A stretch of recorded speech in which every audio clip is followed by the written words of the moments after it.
Assalamualaikum warahmatullahi wabarakatuh. The Honorable Mom Zulaika MPD as a lecturer with the subject Learning Media and my beloved friends. Okay, we will from the second group. Today we will discuss about penggunaan media pembelajaran dalam proses belajar mengajar. I'm Ajeng Otaviana as the moderator and the second presenter. And then my friends, I am Rizky Pratama as the first and the last speaker. I'm Erin Yulianisi as the third presenter. okay, the first presenter is Mr. Rizky Pratama. For the Mr. Rizky, please show the material. Assalamualaikum warahmatullahi wabarakatuh. Kali ini kita akan bahas tentang langkah-langkah menggunakan media pembelajaran. Nah, yang pertama yaitu menganalisis kebutuhan dan karakteristik siswa. Untuk apa kita harus menganalisis kebutuhan? Agar kita dapat memilih media pembelajaran yang cocok untuk mereka gunakan. Yang kedua yaitu kita menentukan tujuan pembelajaran agar media pembelajaran berkesinambungan dengan materi yang akan kita ajarkan ke siswa. Yang ketiga yaitu persiapan guru. Nah, kita sebagai guru juga harus siap untuk menggunakan media pembelajaran agar ketika kita menggunakan media pembelajaran itu tidak bingung sendiri dan siswa pun mudah untuk memahami media pembelajaran yang kita gunakan. Dan yang keempat yaitu persiapan kelas. Nah, sebelum kita menyajikan media pembelajaran atau sebuah materi, kita juga harus memperhatikan tentang kesiapan kelas kita atau kesiapan para murid-murid itu. Yang kelima yaitu menyajikan media. Nah, setelah beberapa step di atas, selanjutnya kita menyajikan media apa yang cocok untuk kita berikan kepada siswa. Yang keenam yaitu evaluasi. Nah, setelah kita menggunakan media pembelajaran untuk pembelajaran pada hari itu, kita juga jangan terlewat untuk evaluasi, karena pentingnya evaluasi agar kita mengetahui siswa itu lebih mudah memahami ketika kita menggunakan media pembelajaran atau hanya dengan kita belajar seperti biasanya. Ketika siswa itu lebih mudah memahami dengan media pembelajaran, maka kita sebagai guru juga harus sering-sering menggunakan media pembelajaran untuk pembelajaran selanjutnya. Mungkin itu saja. Nanti kita lanjutkan ke pemateri selanjutnya ya. Terima kasih. Wassalamualaikum warahmatullahi wabarakatuh. Okay, thank you Mr. Rizky. Now the next material is the types of learning media. Jadi kita di sini menjelaskan beberapa jenis-jenis media pembelajaran dalam proses belajar mengajar. Yang pertama yaitu adalah media visual. Media visual adalah suatu alat atau sumber belajar yang berisi pesan, informasi khususnya materi pelajaran yang disajikan secara menarik dan kreatif yang diterapkan dengan menggunakan indera penglihatan. Nah, berikut kelebihan penggunaan media visual, yakni yang pertama adalah biaya pembuatan relatif mahal, lalu meningkatkan daya tarik peserta didik, lalu konsep materi belajar yang benar, dan membantu mengatasi keterbatasan pengalaman siswa dan meminimalisir pengamatan mata terhadap objek yang nyata. Nah, yang kedua yaitu kekurangan media visual. Terdapat kekurangan dalam menggunakan media visual, diantaranya yakni adalah yang pertama membutuhkan keterampilan khusus dalam proses pembuatannya. Lalu dalam proses pembuatan media visual terbilang cukup rumit dan hanya berupa visual saja tanpa adanya suara yang mendukung, sehingga kurang menjelaskan materi secara jelas. Nah, berikut adalah beberapa kekurangan dan kelebihan dari media visual. Lalu yang kedua yaitu ada jenis media audio. Media audio adalah alat atau sumber belajar yang berisi pesan yang disajikan secara menarik dan kreatif yang diterapkan dengan menggunakan indera pendengaran saja.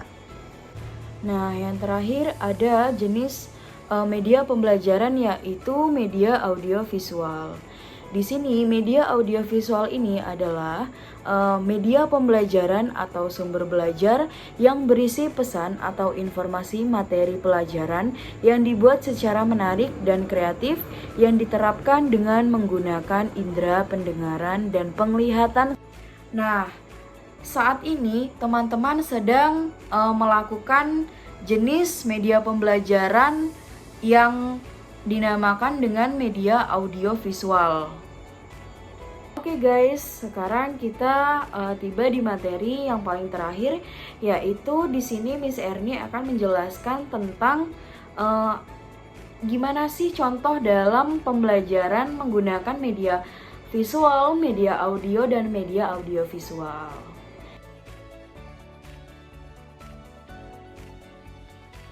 Baiklah, selanjutnya yaitu kita akan membahas tentang media visual. Apa sih itu media visual?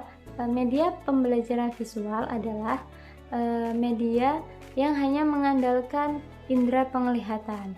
Nah, di sini saya akan mengambil contoh dengan menggunakan alat proyektor, yang mana kita bisa menyampaikan materi kita dengan cara ditampilkan dalam proyektor tersebut. Dan dengan proyektor kita dapat menampilkan gambar, video, dan materi presentasi kita dengan mudah di depan kelas. Dan dengan menggunakan proyektor ini, kita mempunyai 3 keuntungan. Yang pertama yaitu memudahkan kita dalam presentasi. Nah, jadi proyektor ini memungkinkan kita untuk mempresentasikan informasi dengan lebih mudah. Kita dapat memproyeksikan slide presentasi atau video kita dari komputer kita dan memperbesar ukurannya agar siswa dapat melihat itu dengan lebih jelas. Yang kedua yaitu meningkatkan keterlibatan siswa. Proyektor dapat membantu siswa menjadi lebih terlibat dalam pembelajaran. Dalam presentasi multimedia, siswa dapat melihat gambar dan video yang lebih menarik daripada hanya melihat teks yang ada di dalam buku saja. Yang ketiga yaitu membuat pembelajaran lebih efektif, yang mana dapat membantu siswa memahami konsep dan topik pembelajaran dengan lebih baik, dan dengan memperhatikan gambar atau video. Nah, seorang siswa ini dapat melihat bagaimana suatu konsep video atau gambar tersebut dalam situasi nyata atau dalam kehidupan sehari-hari kita atau kehidupan nyata kita.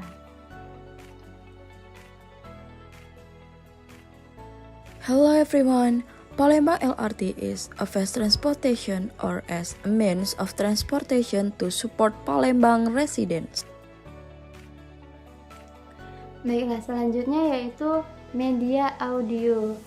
Media audio ini adalah media yang penyampaian pesannya hanya dapat diterima oleh indera pendengaran. Kalau media visual itu oleh indera penglihatan, kalau media audio ini oleh indera pendengaran. Nah, pesan atau informasi yang akan disampaikan itu dituangkan dalam lambang-lambang auditif yang berupa kata-kata, musik, ataupun sound effect. Nah, di sini saya akan mengambil contoh dengan menggunakan headphone. Nah, headphone ini memungkinkan siswa untuk mendengar dengan lebih jelas. Nah, dengan menggunakan headphone juga kita mempunyai keuntungan. Yang pertama yaitu meningkatkan kualitas pembelajaran.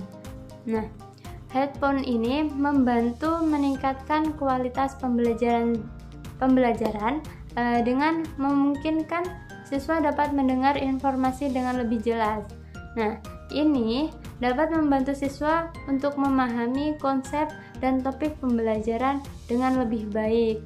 Nah, yang kedua yaitu memperkuat keterampilan bahasa Inggris. Dalam pembelajaran bahasa Inggris, headphone sangat berguna untuk meningkatkan keterampilan mendengar dan memahami bahasa Inggris. Dengan mendengarkan suara yang jelas, siswa dapat mudah memahami kosakata dalam pelafalan bahasa Inggris itu lebih mudah. Nah, setelah dua pemateri di atas kembali ketemu dengan saya lagi, ini saya akan memberikan contoh-contoh media audio visual. Contoh-contohnya seperti video tutorial, PowerPoint, film edukasi, animasi, audiobook, jejaring sosial, edukasi, terus game edukasi, dan yang terakhir yaitu visual reality.